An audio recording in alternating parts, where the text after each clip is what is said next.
Okay, the drink we're about to make is called Acacia. Go ahead and fill up a cocktail glass with water and ice and let it sit while you're making your drink. That'll get it nice and chilled for you. All right, put some ice in a mixing glass and measure out 2 ounces of gin. And we'll follow that up with a half an ounce of Benedictine and a half an ounce of cherry brandy.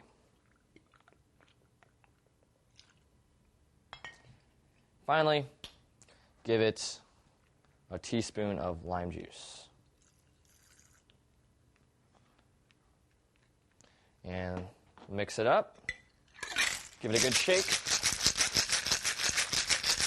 Get everything very cold. Dump out your ice water and strain it in.